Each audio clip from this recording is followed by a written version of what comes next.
idea the whole world is, the world which exists only in relation to his consciousness as its necessary supporter.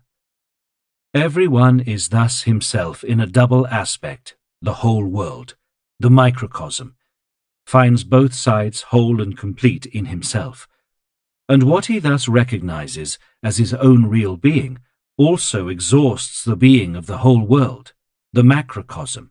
Thus the world, like man, is through and through will, and through idea, and nothing more than this.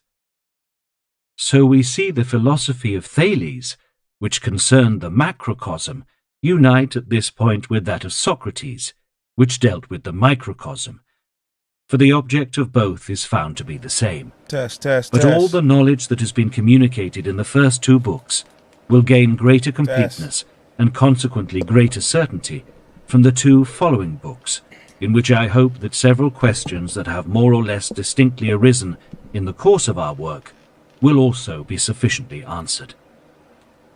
In the meantime, one such question may be more particularly considered, for it can only properly arise so long as one has not fully penetrated the meaning of the foregoing exposition, and may so far serve as an illustration of it. It is this: every will is a will towards something, has an object, an end of its willing. What then is the final end, or towards what is that will striving that is exhibited to us as the being in itself of the world? This question rests, like so many others, upon the confusion of the thing in itself with the manifestation. The principle of sufficient reason, of which the law of motivation is also a form, extends only to the latter, not to the former. It is only of phenomena, of individual things, that a ground can be given, never of the will itself, nor of the idea in which it adequately objectifies itself. Facts. So then, of every particular movement or change of any kind in nature, a cause is to be sought, that is, a condition that of necessity produced it, but never of the natural force itself, which is revealed in this and innumerable similar phenomena, and it is therefore simple misunderstanding, arising from want of consideration, to ask for a cause of gravity, electricity, and so on. Only if one had somehow shown that gravity and electricity were not original special forces of nature, but only the manifestations of a more general force already known, would it be allowable to ask for the cause which made this force produce the phenomena of gravity or of electricity here. All this has been explained at length above. In the same way, every particular act of will of a knowing individual, which is itself only a manifestation of will as a thing in itself, has necessarily a motive without which that act would never have occurred. But just as material causes contain merely the determination that at this time, in this place, and in this matter, a manifestation of this or that natural force must take place, so the motive determines only the act of will of a knowing being at this time, in this place, and under these circumstances, as a particular act, but by no means determines that that being wills in general or wills in this manner. This is the expression of this intelligible character, which, as will itself, the thing in itself, is without ground, for it lies outside the province of the principle of sufficient reason. Therefore every man has permanent aims and motives by which he guides his conduct, and he can always give an account of his particular actions. But if he were asked why he wills at all, or why in general he wills to exist, he would have no answer, and the question would indeed seem to him meaningless. And this would be just the expression of his consciousness, that he himself is nothing but will, whose willing stands by itself, and requires more particular determination by motives only in its individual acts at each point in time. In fact, freedom from all aim, from all limits, belongs to the nature of the will, which is an endless striving. This was already touched on above in the reference to centrifugal force.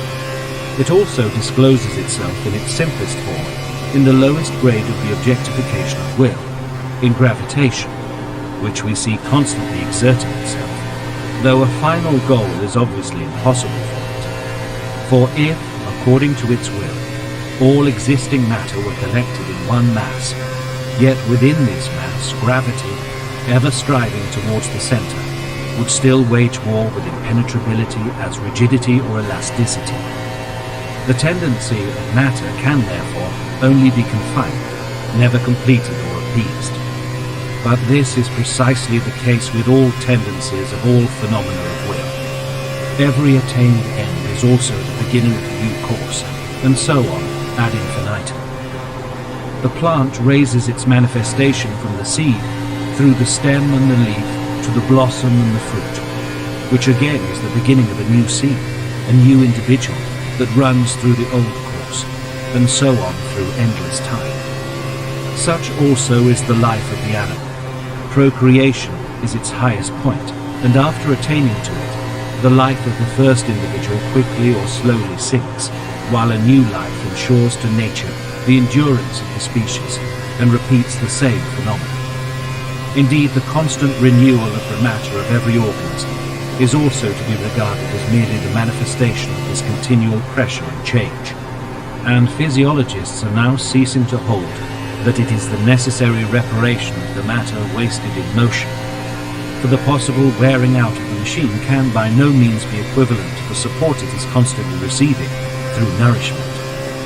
Eternal becoming, endless flux, characterizes the revelation of the inner nature of will. Finally, the same thing shows itself in human endeavors and desires, which always delude us by presenting their satisfaction as the final end of will.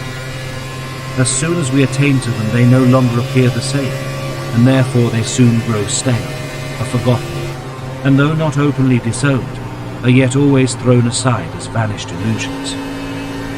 We are fortunate enough if there still remains something to wish for and to strive after, that the game may be kept up of constant transition from desire to satisfaction, and from satisfaction to a new desire, the rapid course of which is called happiness, and the slow course sorrow, and does not sink into that stagnation that shows itself in fearful ennui that paralyzes life, vain yearning without a definite object, deadening languor. According to all this, when the will is enlightened by knowledge, it always knows what it wills now and here, never what it wills in general. Every particular act of will has its end. The whole will has none. Just as every particular phenomenon of nature is determined by a sufficient cause, so far as concerns its appearance in this place at this time. But the force which manifests itself in it has no general cause, for it belongs to the thing in itself, to the groundless will. The single example of self-knowledge of the will as a whole is the idea as a whole, the whole world of perception. It is the objectification, the revelation, the mirror of the will. What the will expresses in it will be the subject of our further consideration. Third book. The world as idea. Second aspect. The idea independent of the principle of sufficient reason. The Platonic idea, the object of art. What is that which eternally is, which has no origin? And what is that which arises and passes away, but in truth never is? Timaeus, Plato. Section 30. In the first book, the world was explained as mere idea, object for a subject. In the second book, we considered it from its other side, and found that in this aspect it is will, which proved to be simply that which this world is, besides being idea. In accordance with this knowledge, we called the world as idea, both as a whole and in its parts, the objectification of will, which therefore means the will becomes object, i.e., idea. Further, we remember that this objectification of will was found to have many definite grades, in which, with gradually increasing distinctness and completeness, the nature of will appears in the idea, that is to say, presents itself as object. In these grades, we already recognize the Platonic ideas, for the grades are just the determined species, or the original unchanging forms and qualities of all natural bodies, both organized and unorganized, and also the general forces which reveal themselves according to natural laws. These ideas, then, as a whole, express themselves in innumerable individuals and particulars, and are related to these as archetypes to their copies. The multiplicity of such individuals is only conceivable through time and space, their appearing and passing away through causality, and in all these forms we recognize merely the different modes of the principle of sufficient reason, which is the ultimate principle of all that is finite, of all individual existence, and the universal form of the idea as it appears in the knowledge of the individual as such. The Platonic idea, on the other hand, does not come under this principle, and is therefore neither multiplicity nor change. While the individuals in which it expresses itself are innumerable and unceasingly come into being and pass away, it remains unchanged as one and the same, and the principle of sufficient reason has for it no meaning. As, however, this is the form under which all knowledge of the subject comes, so far as the subject knows as an individual, the ideas lie quite outside the sphere of its knowledge. If, therefore, the ideas are to become objects of knowledge, this can only happen by transcending the individuality of the knowing subject. The more exact and detailed explanation of this is what will now occupy our attention. Section 31. First, however, the following very essential remark. I hope that in the preceding book I have succeeded in producing the conviction that what is called in the Kantian philosophy the thing in itself, and appears there as so significant and yet so obscure and paradoxical a doctrine, and especially on account of the manner in which Kant introduced it as an inference from the caused to the cause, was considered a stumbling stone, and in fact the weak side of his philosophy. That this, I say, if it is reached by the entirely different way by which we have arrived at it, is nothing but the will when the sphere of that conception is extended and defined in the way I have shown. I hope further that after what has been said there will be no hesitation in recognizing the definite grades of the objectification of the will, which is the inner reality of the world, to be what Plato called the eternal ideas, or unchangeable forms, a doctrine which is regarded as the principal, but at the same time the most obscure and paradoxical dogma of his system, and has been the subject of reflection and controversy, of ridicule and of reverence to so many and such differently endowed minds in the course of many centuries. If now the will is for us the thing in itself, and the idea is the immediate objectivity of that will at a definite grade, we find that Kant's thing in itself and Plato's idea, which to him is the only ontos on, these two great obscure paradoxes of the two greatest philosophers of the West, are not indeed identical, but yet very closely related, and only distinguished by a single circumstance. The purport of these two great paradoxes with all inner harmony and relationship is yet so very different on account of the remarkable diversity of the individuality of their authors, that they are the best commentary on each other, for they are like two entirely different roads that conduct us to the same goal. This is easily made clear. What Kant says is in substance this: time, space and causality are not determinations of the thing in itself, but belong only to its phenomenal existence, for they are nothing but the forms of our knowledge. Since, however, all multiplicity and all coming into being and passing away are only possible through time, space and causality, it follows that they also belong only to the phenomena, not to the thing itself. But as our knowledge is conditioned by these forms, the whole of experience is only knowledge of the phenomenon, not of the thing in itself. Therefore its laws cannot be made valid for the thing in itself. This extends even to our own ego, and we know it only as phenomena, and not according to what it may be in itself. This is the meaning and content of the doctrine of Kant in the important respect we are considering. What Plato says is this: The things of this world which our senses perceive have no true being. They always become, they never are. They have only a relative being. They all exist merely in and through their relations to each other. Their whole being may therefore quite as well be called a non-being. They are consequently not objects of a true knowledge, for such a knowledge can only be of what exists for itself, and always in the same way. They, on the contrary, are only the objects of an opinion based on sensation. So long as we are confined to the perception of these, we are like men who sit in a dark cave, bound so fast that they cannot turn their heads, and who see nothing but the shadows of real things which pass between them and a fire burning behind them, the light of which casts the shadows on the wall opposite them. And even of themselves and of each other they see only the shadows on the wall. Their wisdom would thus consist in predicting the order of the shadows learned from experience.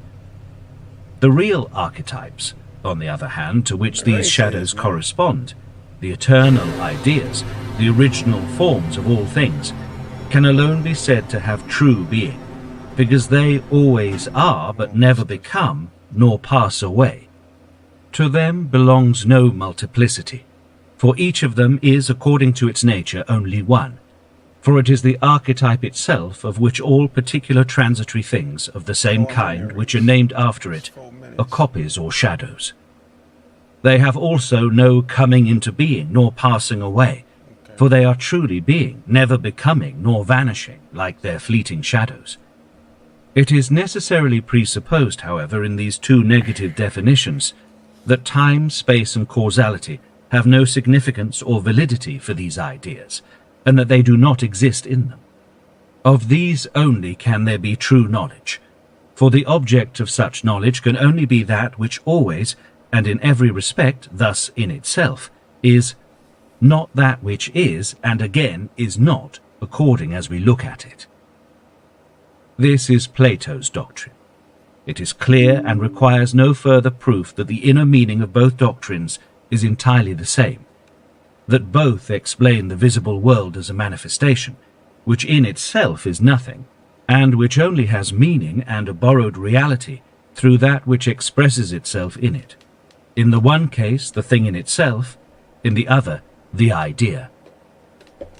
To this last, which has true being, all the forms of that phenomenal existence, even the most universal and essential, are, according to both doctrines, entirely foreign. In order to disown these forms, Kant has directly expressed them even in abstract terms, and distinctly refused time, space, and causality as mere forms of the phenomenon to the thing in itself. Plato, on the other hand, did not attain to the fullest expression, and has only distinctly refused these forms to his ideas, in that he denies of the ideas what is only possible through these forms, multiplicity of similar things, coming into being and passing away. Though it is perhaps superfluous, I should like to illustrate this remarkable and important agreement by an example. There stands before us, let us suppose, an animal in the full activity of life.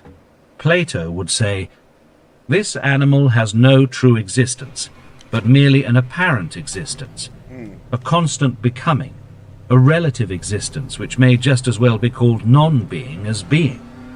Only the idea which expresses itself in that animal is truly being, or the animal in itself, which is dependent upon nothing, but is in and for itself.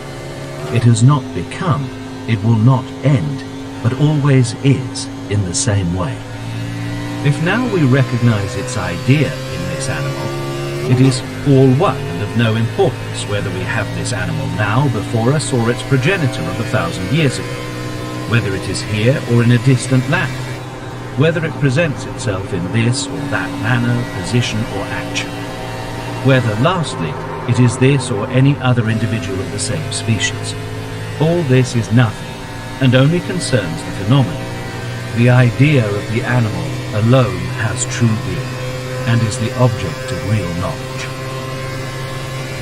So Plato. Kant would say something of this kind. This animal is a phenomenon in time, space, and causality, which are collectively the conditions a priori of the possibility of experience lying in our faculty of knowledge, not determinations of the thing in itself. Therefore, this animal, as we perceive it at this definite point of time, in this particular place, as an individual in the connection of experience, i.e. in the chain of causes and effects, which has come into being and will just as necessarily pass away, is not a thing in itself, but a phenomenon which only exists in relation to our knowledge. To know it as what it may be in itself, that is to say, independent of all the determinations which lie in time, space, and causality, would demand another kind of knowledge than that which is possible for us through the senses and the understanding. In order to bring Kant's mode of expression nearer the Platonic, we might say time, space, and causality are that arrangement of our intellect by virtue of which the one, being of each kind which alone really is, manifests itself to us as a multiplicity of similar beings, constantly appearing and disappearing in endless succession. The apprehension of things by means of and in accordance with this arrangement is immanent knowledge. That, on the other hand, which is conscious of the true state of the case is transcendental knowledge. The latter is obtained in abstracto through the criticism of pure reason. But in exceptional cases it may also appear intuitively. This last is an addition of my own, which I am endeavoring in this third book to explain. If the doctrine of Kant had ever been properly understood and grasped, and since Kant's time that of Plato, if men had truly and earnestly reflected on the inner meaning and content of the teaching of these two great masters, instead of involving themselves in the technicalities of the one and writing parodies of the style of the other, they could not have failed to discern long ago to what an extent these two great philosophers agree, and that the true meaning, the aim of both systems is the same. Not only would they have refrained from constantly comparing Plato to Leibniz, on whom his spirit certainly did not rest, or indeed to a well-known gentleman who is still alive, as if they wanted to mock the mains of the great thinker of the past, but they would have advanced much farther in general, or rather they would not have fallen so disgracefully far behind as they have in the last 40 years. They would not have let themselves be led by the nose, today by one vain boaster, and tomorrow by another, nor would they have opened the 19th century, which promised so much in Germany, with the philosophical farces that were performed over the grave of Kant, as the ancients sometimes did at the funeral obsequies of their dead, and which deservedly called forth the derision of other nations, for such things least become the earnest and straight-laced German. But so small is the chosen public of true philosophers that even students who understand are but scantily brought them by the centuries. Many are rod-bearers, but few become bacchantes. Plato. And again, philosophy has fallen into contempt, because people are not engaged in it to the extent that it merits. For not spurious but genuine philosophers should devote themselves to it. Plato.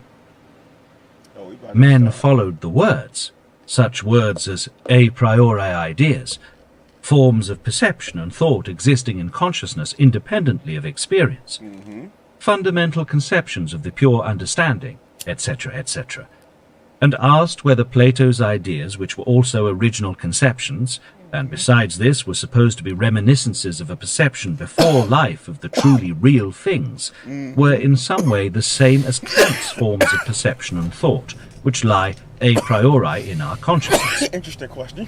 On account of some slight resemblance in the expression of these two entirely different doctrines, the Kantian doctrine of the forms which limit the knowledge of the individual to the phenomenon, and the Platonic doctrine of ideas, the knowledge of which these very forms expressly deny, these so far diametrically opposed doctrines were carefully compared, and men deliberated and disputed as to whether they were identical, found at last that they were not the same, and concluded that Plato's doctrine of ideas and Kant's critique of reason had nothing in common. Dang. But enough of this. Enough of that. Section 32. It follows from our consideration of the subject that for us, idea and the thing in itself are not entirely one and the same, in spite of the inner agreement between Kant and Plato, and the identity of the aim they had before them, or the conception of the world which roused them and led them to philosophize. The idea is for us rather the direct and therefore adequate objectivity of the thing in itself, which is, however, itself the will. The will is not yet objectified, not yet become idea. For the thing in itself must, even according to Kant, be free from all the forms connected with knowing as such, and it is merely an error on his part that he did not count among these forms, before all others, that of being object for a subject. For it is the first and most universal form of all phenomena, i.e. of all idea. He should therefore have distinctly denied objective existence to his thing in itself, which would have saved him from a great inconsistency that was soon discovered. The Platonic idea, on the other hand, is necessarily object, something known, an idea, and in that respect is different from the thing itself, but in that respect only. It has merely laid aside the subordinate forms of the phenomenon, all of which we include in the principle of sufficient reason, or rather it is not yet assumed, but it has retained the first and most universal form, that of the idea in general, the form of being object for a subject. It is the forms which are subordinate to this, whose general expression is the principle of sufficient reason, that multiply the idea in particular transitory individuals, whose number is a matter of complete indifference to the idea. The principle of sufficient reason is thus again the form into which the idea enters when it appears in the knowledge of the subject as individual. The particular thing that manifests itself in accordance with the principle of sufficient reason is thus only an indirect objectification of the thing in itself, which is the will.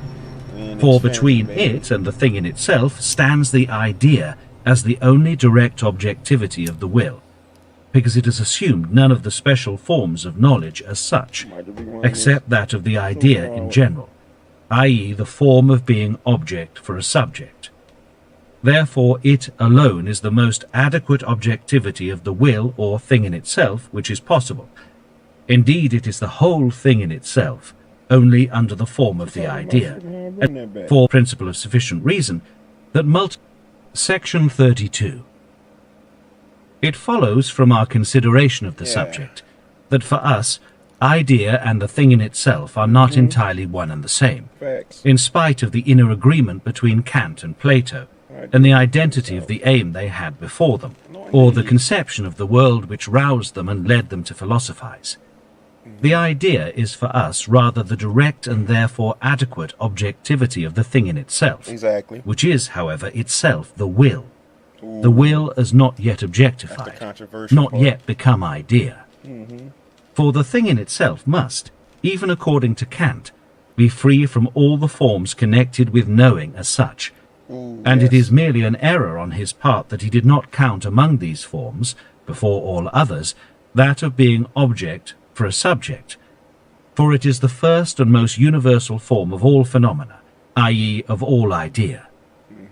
He should therefore have distinctly denied objective existence to his thing in itself, which would have saved him from a great inconsistency that was soon discovered. The Platonic idea, on the other hand, is necessarily object, something known, an idea, and in that respect is different from the thing in itself, but in that respect only.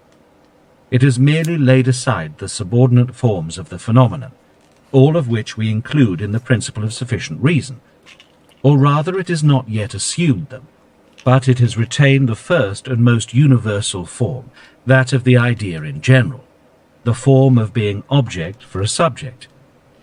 It is the forms which are subordinate to this, whose general expression is the principle of sufficient reason, that multiply the idea in particular transitory individuals, whose number is a matter of complete indifference to the idea. The principle of sufficient reason is thus again the form into which the idea enters when it appears in the knowledge of the subject as individual. The particular thing that manifests itself in accordance with the principle of sufficient reason is thus only an indirect objectification of the thing in itself, which is the will. For between it and the thing in itself stands the idea as the only direct objectivity of the will, because it has assumed none of the special forms of knowledge as such, except that of the idea in general, i.e. the form of being object for a subject. Therefore, it alone is the most adequate objectivity of the will or thing in itself which is possible. Indeed, it is the whole thing in itself, only under the form of the idea. And here lies the ground of the great agreement between Plato and Kant, although in strict accuracy that of which they speak is not the same. But the particular things are no really adequate objectivity of the will, for in them it is obscured by those forms whose general expression is the principle of sufficient reason, but which are conditions of the knowledge which belongs to the individual as such. If it is allowable to draw conclusions from an impossible presupposition, we would in fact no longer know particular things, nor events, nor change, nor multiplicity, but would comprehend only ideas, only the grades of the objectification of that one will, of the thing in itself, in pure unclouded knowledge. Consequently, our world would be a nunc stans, if it were not that, as knowing subjects, we are also individuals, i.e., our perceptions come to us through the medium of the body, from the affections of which they proceed, and which is itself only concrete willing, objectivity of the will, and thus is an object among objects, and as such comes into the knowing consciousness in the only way in which an object can, through the forms of the principle of sufficient reason, and consequently already presupposes and therefore brings in time and all other forms which that principle expresses. Time is only the broken and piecemeal view which the individual being has of the ideas, which are outside time, and consequently eternal. Therefore, Plato says time is the moving picture of eternity. Section 33. Since now, as individuals, we have no other knowledge than that which is subject to the principle of sufficient reason, and this form of knowledge excludes the ideas, it is certain that if it is possible for us to raise ourselves from the knowledge of particular things to that of the ideas, this can only happen by an alteration taking place in the subject, which is analogous and corresponds to the great change of the whole nature of the object, and by virtue of which the subject, so far as it knows an idea, is no more individual. It will be remembered from the preceding book that knowledge in general belongs to the objectification of will at its higher grades, and sensibility, nerves, and brain, just like the other parts of the organized being, are the expression of the will at this stage of its objectivity, and therefore the idea which appears through them is also in the same way bound to the service of will as a means for the attainment of its now complicated aids for sustaining a being of manifold requirements. Thus, originally and according to its nature, knowledge is completely subject to the will, and like the immediate object, which by means of the application of the law of causality is its starting point, all knowledge which proceeds in accordance with the principle of sufficient reason remains in a closer or more distant relation to the will. For the individual finds his body as an object among objects, to all of which it is related and connected according to the principle of sufficient reason. Thus all investigations of these relations and connections lead back to his body, and consequently to his will. Since it is the principle of sufficient reason which places the objects in this relation to the body, and through it to the will, the one endeavor of the knowledge which is subject to this principle will be to find out the relations in which objects are placed to each other through this principle, and thus to trace their innumerable connections in space, time, and causality. For only through these is the object interested to the individual, i.e., related to the will. Therefore, the knowledge which is subject to the will knows nothing further of objects than their relations, knows the objects only so far as they exist at this time, in this place, under these circumstances, from these causes, and with these effects. In a word, as particular things. And if all these relations were to be taken away, the objects would also have disappeared for it, because it knew nothing more about them. We must not disguise the fact that what the sciences consider in things is also in reality nothing more than this: their relations, the connections of time and space, the causes of natural changes, the resemblance of forms, the motives of actions, thus merely relations. What distinguishes science from ordinary knowledge is merely its systematic form, the facilitating of knowledge by the comprehension of all particulars in the universal, by means of the subordination of concepts, and the completeness of knowledge which is thereby attained. All relation has itself only a relative existence. For example, all being in time is also non-being, for time is only that by means of which opposite determinations can belong to the same thing. Therefore, every phenomenon which is in time, again, is not. For what separates its beginning from its end is only time, which is essentially a fleeting and constant and relative thing, here called duration. But time is the most universal form of all objects of the knowledge which is subject to the will, and the prototype of its other forms. Knowledge now, as a rule, remains always subordinate to the service of the will, as indeed it originated for this service, and grew, so to speak, to the will, as the head to the body. In the case of the brutes, this subjection of knowledge to the will can never be abolished. In the case of men, it can be abolished only in exceptional cases, which we shall presently consider more closely. This distinction between man and brute is outwardly expressed by the difference of the relation of the head to the body. In the case of the lower brutes, both are deformed. In all brutes, the head is directed towards the earth, where the objects of its will lie. Even in the higher species, the head and the body is still far more one than in the case of man, whose head seems freely set upon his body, as if only carried by and not serving it. This human excellence is exhibited in the highest degree by the Apollo of Belvedere. The head of the god of the Muses, with eyes fixed on the far distance, stands so freely on his shoulders that it seems wholly delivered from the body, and no more subject to its cares. Section 34. The transition which we have referred to as possible, but yet to be regarded as only exceptional, from the common knowledge of particular things to the knowledge of the idea, takes place suddenly. For knowledge breaks free from the service of the will, by the subject ceasing to be merely individual, and thus becoming the pure, will-less subject of knowledge, which no longer traces relations in accordance with the principle of sufficient reason, but rests in fixed contemplation of the object presented to it, out of its connection with all others, and rises into it. A full explanation is necessary to make this clear, and the reader must suspend his surprise for a while, till he has grasped the whole thought expressed in this word, and then it will vanish of itself. If, raised by the power of the mind, a man relinquishes the common way of looking at things, gives up tracing, under the guidance of the forms of the principle of sufficient reason, their relations to each other, the final goal of which is always a relation to its own will.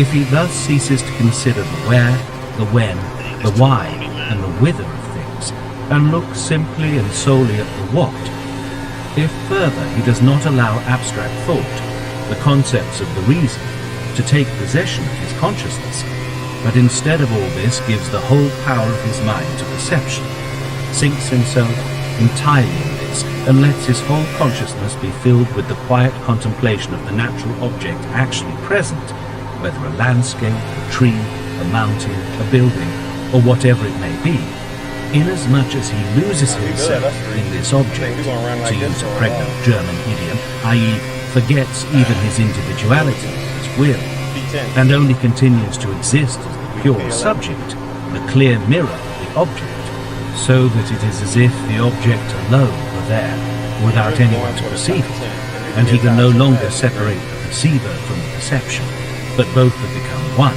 because the whole consciousness is filled and occupied with one single sensuous picture. If thus the object has to such an extent passed out of all relation to something outside it, and the subject out of all relation to the will, then that which is known is no longer the particular thing as such, but it is the idea, the eternal form, the immediate objectivity of the will at this grade.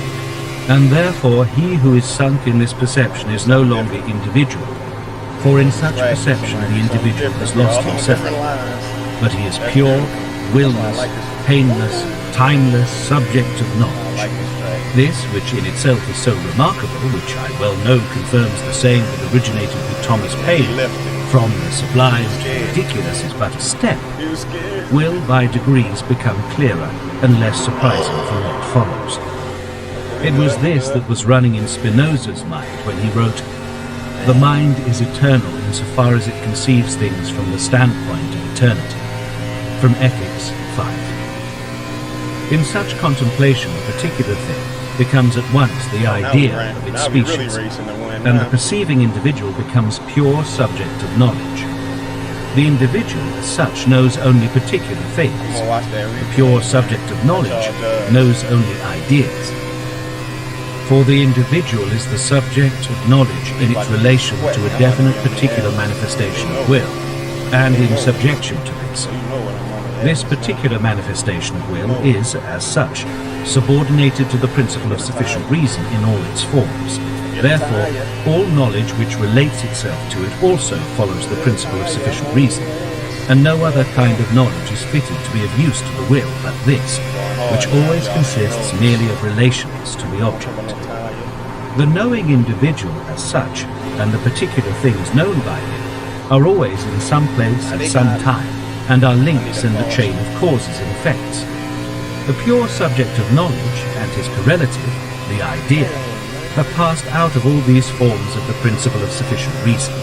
Time, place, the individual that knows, and the individual that is known, have for them no meaning. When an individual knower has raised himself in the manner described to be pure subject of knowledge, and at the same time has raised the observed object to the Platonic idea, the world as idea appears complete and pure, and the full objectification of the will takes place. For the Platonic idea alone is its adequate objectivity. The idea includes object and subject in like manner in itself, for they are its one form, but in it they are absolutely of equal importance. For as the object is here, as elsewhere, simply the idea of the subject which passes entirely into the perceived object has thus become this object itself. For the whole consciousness is nothing but its perfectly distinct picture.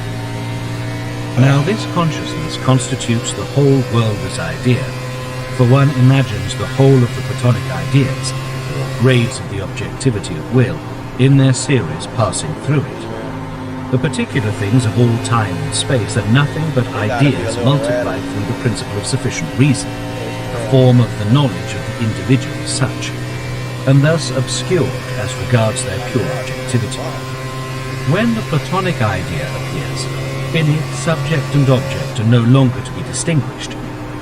For the Platonic idea, the adequate objectivity of will, the true world as idea, arises only when the subject and object reciprocally fill and penetrate each other completely, and in the same way the knowing and the known individuals, as things in themselves, are not to be distinguished. For if we look entirely away from the true world as idea, there remains nothing but the world as will. The will is the in itself of the Platonic idea, which fully objectifies it. It is also the in itself of the particular thing and of the individual that knows it, which objectify it incompletely.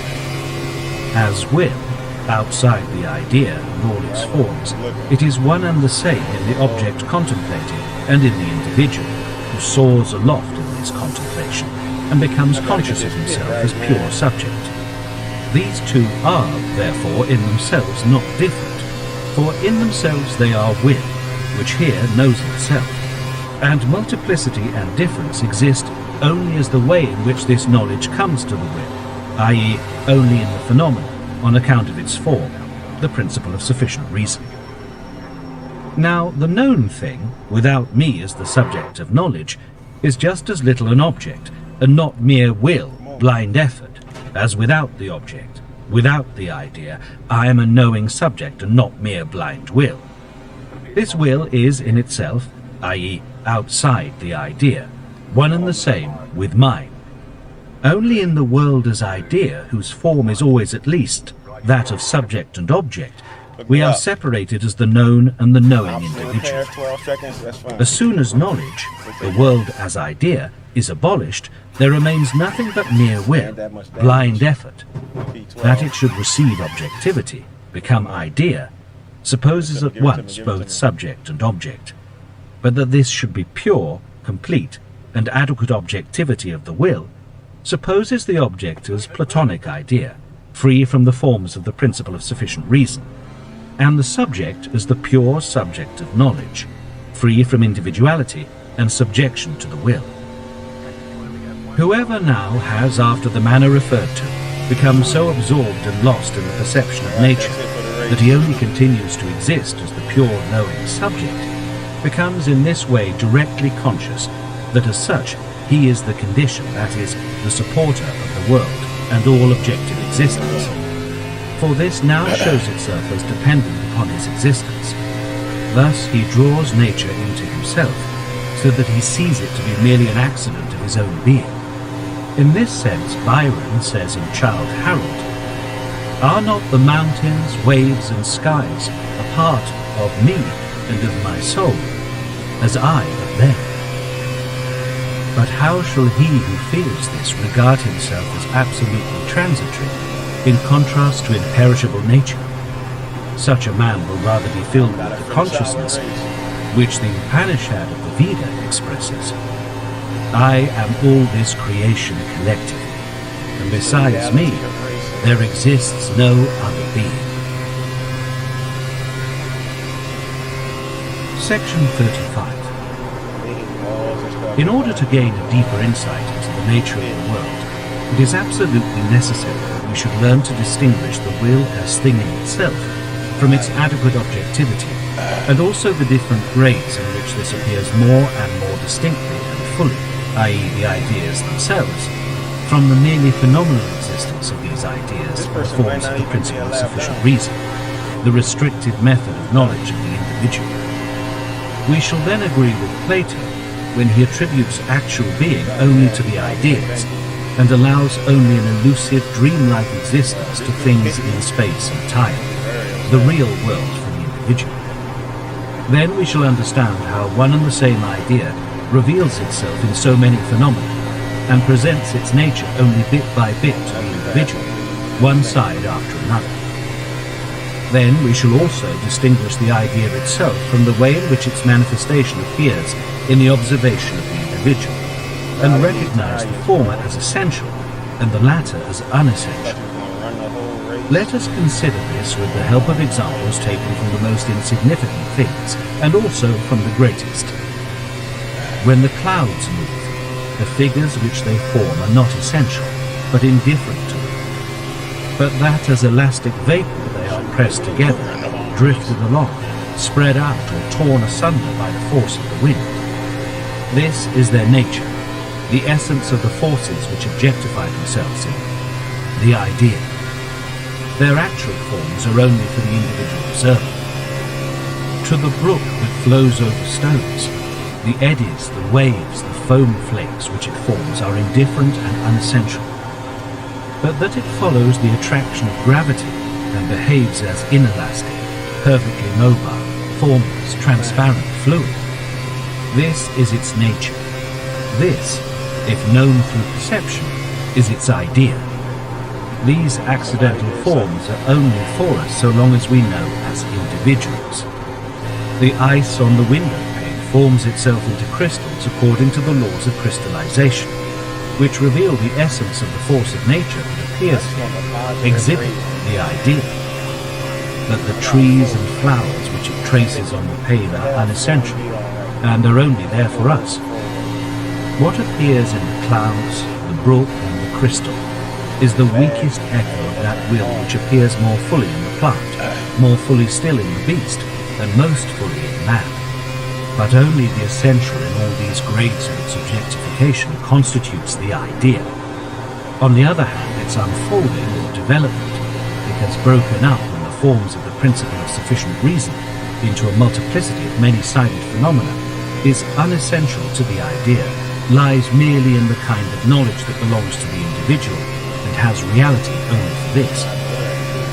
The same thing necessarily holds good of the unfolding of that idea which is the completest objectivity of will.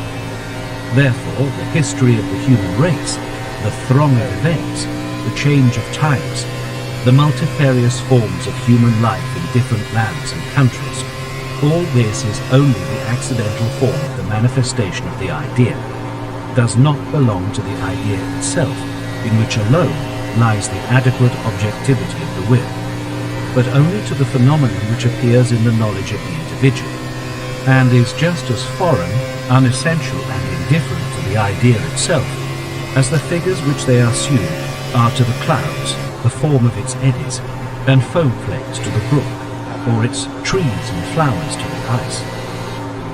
To him who has thoroughly grasped this, and can distinguish between the will and the idea, and between the idea and its manifestation, the events of the world will have significance only so far as they are the letters out of which we may read the idea of man, but not in and for themselves.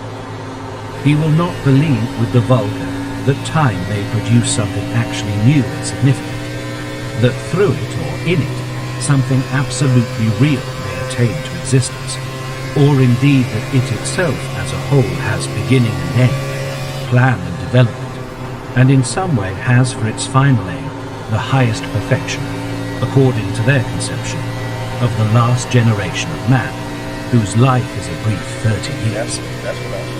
Therefore he will just as little, with Homer, people a whole Olympus with gods to guide the events of time, as with Ossian he will take the forms of the clouds for individual beings, for, as we have said, both have just as much meaning as regards the idea which appears in them. In the manifold forms of human life, and in the unceasing change of events, he will regard the idea only as the abiding and essential, in which the will to live has its fullest objectivity, and which shows its different sides in the capacities, the passions, the errors, and the excellences of the human race, in self-interest, hatred, love, fear, boldness, frivolity, stupidity, slyness, wit, genius, and so forth, all of which, crowding together and combining in thousands of forms, individuals, continually create the history of the great and the little world, in which it is all the same whether they are set in motion by nuts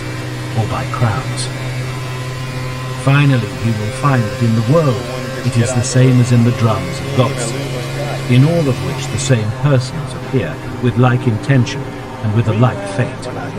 The motives and incidents are certainly different in each piece, but the spirit of the incidents is the same. The actors in one piece know nothing of the incidents of another, although they performed in it themselves. Therefore, after all experience of former pieces, Pantaloon has become no more agile or generous, Tartaglia no more conscientious, Brighella no more courageous, and Columbine no more modest. Suppose we were allowed for once a clearer glance into the kingdom of the possible, and over the whole chain of causes and effects. If the earth spirit appeared and showed us in a picture all the greatest men, enlighteners of the world and heroes that chance destroyed before they were ripe for their work, then the great events that would have changed the history of the world and brought in periods of the highest culture and enlightenment, but which the blindest chance, the most insignificant accident, hindered at the outset. Lastly, the splendid powers of great men that would have enriched whole ages of the world, but which, either misled by error or passion, or compelled by necessity, they squandered uselessly on unworthy or unfruitful objects, or even wasted in play. If we saw all this, we would shudder and lament at the thought of the lost treasures of the whole periods of the world. But the earth spirit would smile and say, the source from which the individuals and their powers proceed is inexhaustible and unending as time and space. For like these forms of all phenomena, they also are only phenomena, visibility of the will. No finite measure can exhaust that infinite source. Therefore, an undiminished eternity is always open for the return of any event or work is nipped in the bud. In this world of phenomena, true loss is just as little possible as true gain. The will alone is. It is the thing in itself, and the source of all these phenomena. Its self-knowledge and its assertion or denial, which is then decided upon, is the only event in itself. Section 36. History follows the thread of events. It is pragmatic so far as it deduces them in accordance with the law of motivation, a law that determines the self-manifesting will wherever it is enlightened by knowledge. At the lowest grades of its objectivity, where it still acts without knowledge, natural science, in the form of etiology, treats of the laws of the changes of its phenomena, and in the form of morphology, of what is permanent in them. This almost endless task is lightened by the aid of concepts, which comprehend what is general in order that we may deduce what is particular from it. Lastly, mathematics treats of mere forms, time and space, in which the ideas, broken up into multiplicity, appear for the knowledge of the subject as individual. All these, of which the common name is science, proceed according to the principle of sufficient reason in its different forms, and their theme is always the phenomenon, its laws, connections, and the relations which result from them. But what kind of knowledge is concerned with that which is outside and independent of all relations? That which alone is really essential to the world, the true content of its phenomena, that which is subject to no change, and therefore is known with equal truth for all time. In a word, the ideas which are the direct and adequate objectivity of the thing in itself, the will. We answer, art, the work of genius. It repeats or reproduces the eternal ideas grasped through pure contemplation, the essential and abiding in all the phenomena of the world, and according to what the material is in which it reproduces, it is sculpture or painting, poetry or music. Its one source is the knowledge of ideas. Its one aim, the communication of this knowledge. While science, following the unresting and inconstant stream of the fourfold forms of reason and consequent, with each end attained, sees further, and can never reach a final goal nor attain full satisfaction, any more than by running we can reach the place where the clouds touch the horizon. Art, on the contrary, is everywhere at its goal, for it plucks the object of its contemplation out of the stream of the world's course, and has it isolated before it. And this particular thing, which in that stream was a small perishing part, becomes to art the representative of the whole, an equivalent of the endless multitude in space and time. It therefore pauses at this particular thing. The course of time stops. The relations vanish for it. Only the essential, the idea, is its object. We may therefore accurately define it as the way of viewing things independent of the principle of sufficient reason, in opposition to the way of viewing them which proceeds in accordance with that principle, and which is the method of experience and of science. This last method of considering things may be compared to a line infinitely extended in a horizontal direction, and the former to a vertical line which cuts it at any point. The method of viewing things which proceeds in accordance with the principle of sufficient reason is the rational method, and it alone is valid and of use in practical life and in science. The method which looks away from the content of this principle is the method of genius, which is only valid and of use in art. The first is the method of Aristotle, the second is, on the whole, that of Plato. The first is like the mighty storm that rushes along without beginning and without aim, bending, agitating, and carrying away everything before it.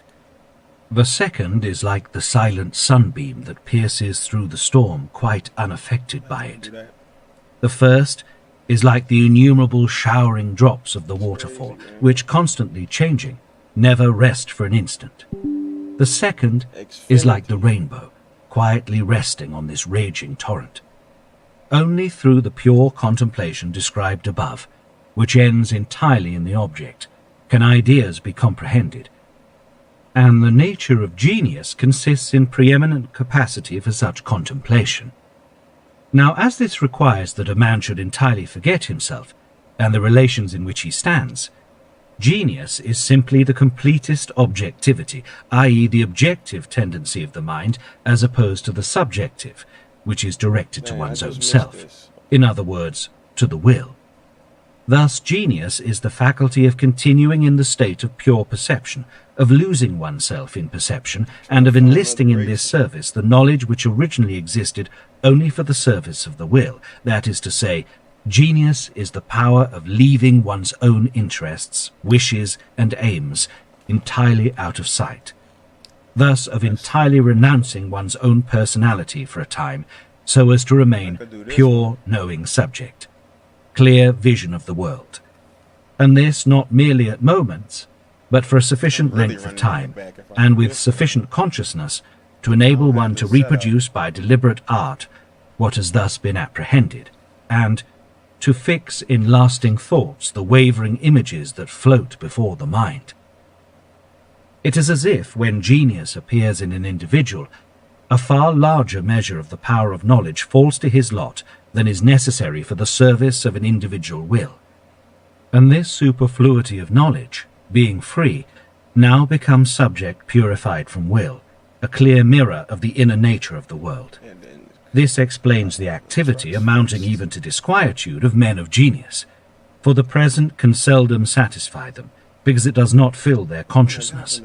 This gives them that restless aspiration, that unceasing desire for new things, and for the contemplation of lofty things, and also that longing that is hardly ever satisfied for men of similar nature and of like stature, to whom they might communicate themselves, whilst the common mortal, entirely filled and satisfied by the common present, ends in it, and finding everywhere his like, enjoys that peculiar satisfaction in daily life that is denied to genius.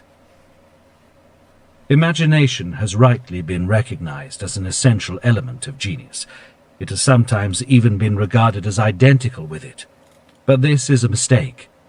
As the objects of genius are the eternal ideas, the permanent essential forms of the world and all its phenomena, and as the knowledge of the idea is necessarily knowledge through perception, is not abstract, the knowledge of the genius would be limited to the ideas of the objects actually present to his person, and dependent upon the chain of circumstances that brought these objects to him, if his imagination did not extend his horizon far beyond the limits of his actual personal existence, and thus enable him to construct the whole out of the little that comes into his own actual apperception, and so to let almost all possible scenes of life pass before him in his own consciousness.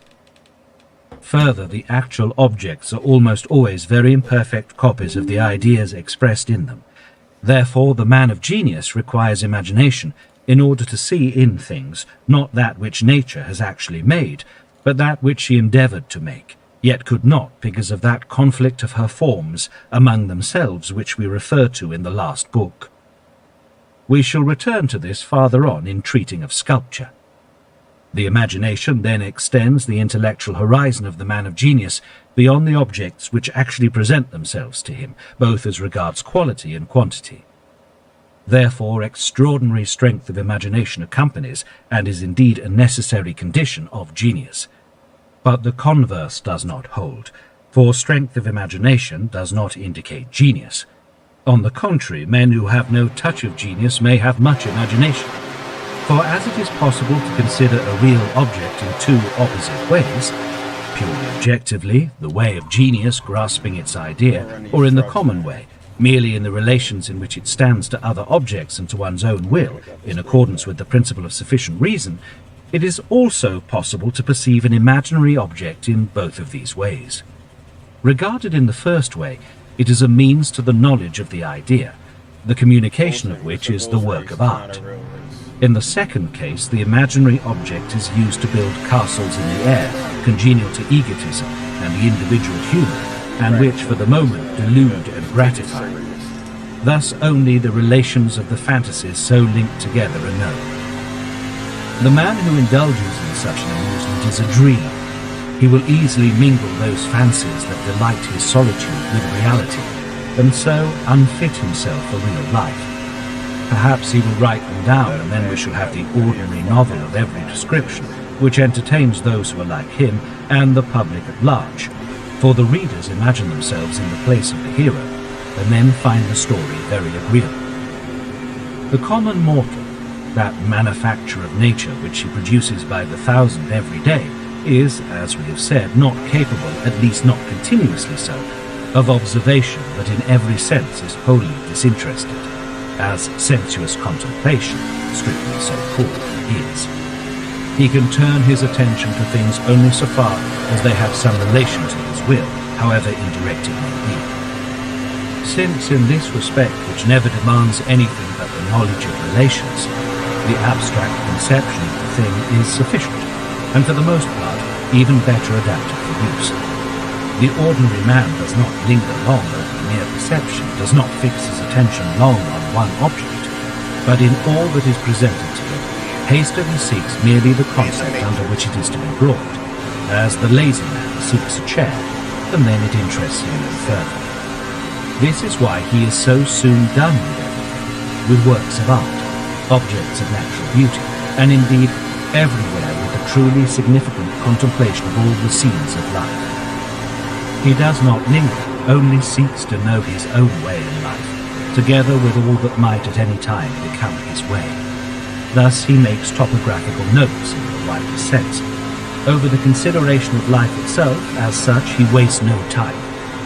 The man of genius, on the other hand, whose excessive power of knowledge frees it at times from the service of will, dwells on the consideration of life itself, strives to comprehend the idea of each thing, not its relation to other things, and in doing this he often forgets to consider his own part in life, and therefore for the most part pursues it awkwardly enough.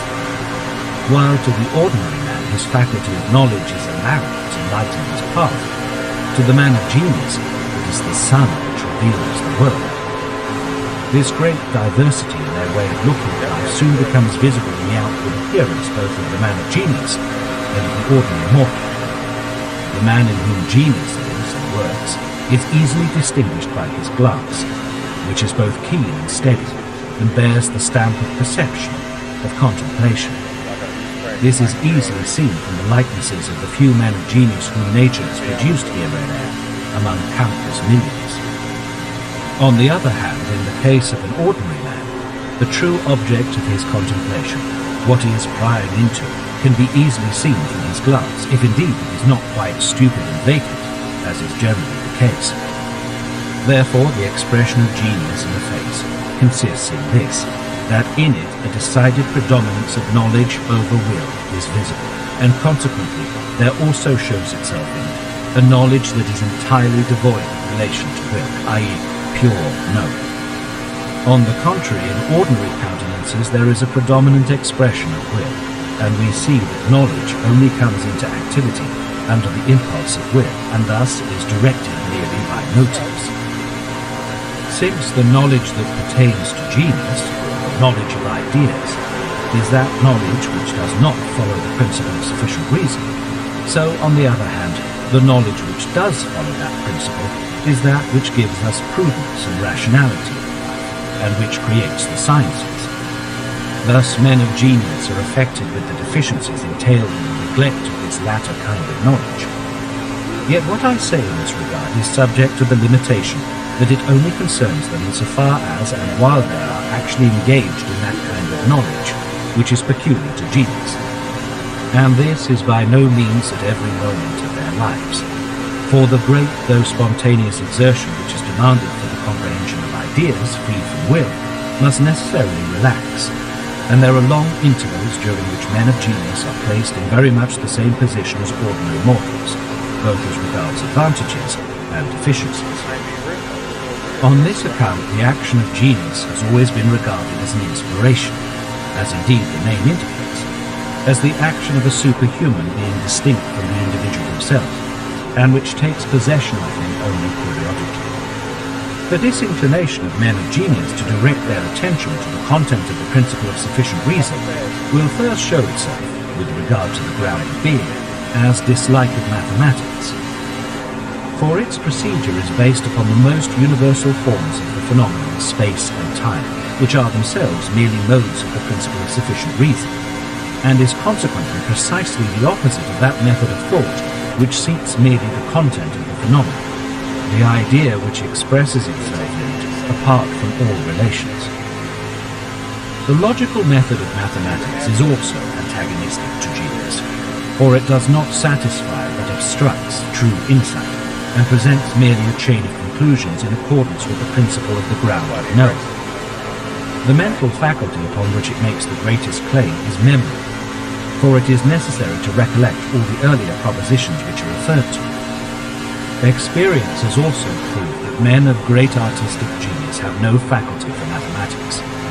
No man was ever very distinguished for both. Alfieri relates that he was never able to understand the fourth proposition of Euclid. Goethe was constantly reproached with his want of mathematical knowledge by the ignorant opponents of his theory of colours. Here, certainly, where it was not a question of calculation and measurement upon hypothetical data, but of direct knowledge by the understanding of causes and effects, this reproach was so utterly absurd and inappropriate that by making it they have exposed their entire want of judgment, just as much as by the rest of their ridiculous arguments. The fact that up to the present day, nearly half a century after the appearance of Goethe's theory of colours, even in Germany the Newtonian fallacies still have undisturbed possession of the professorial chair, and men continue to speak quite seriously of the seven homogeneous rays of light and their different refrangibility, will some day be numbered among the great intellectual peculiarities of men generally, and especially of Germans. From the same cause as we have referred to above, may be explained the equally well-known fact that conversely, admirable mathematicians have very little susceptibility for works of fine art. This is very naively expressed in the well-known anecdote of the French mathematician who, after having read Racine's Iphigenia, shrugged his shoulders and asked, "Qu'est-ce que cela prouve?"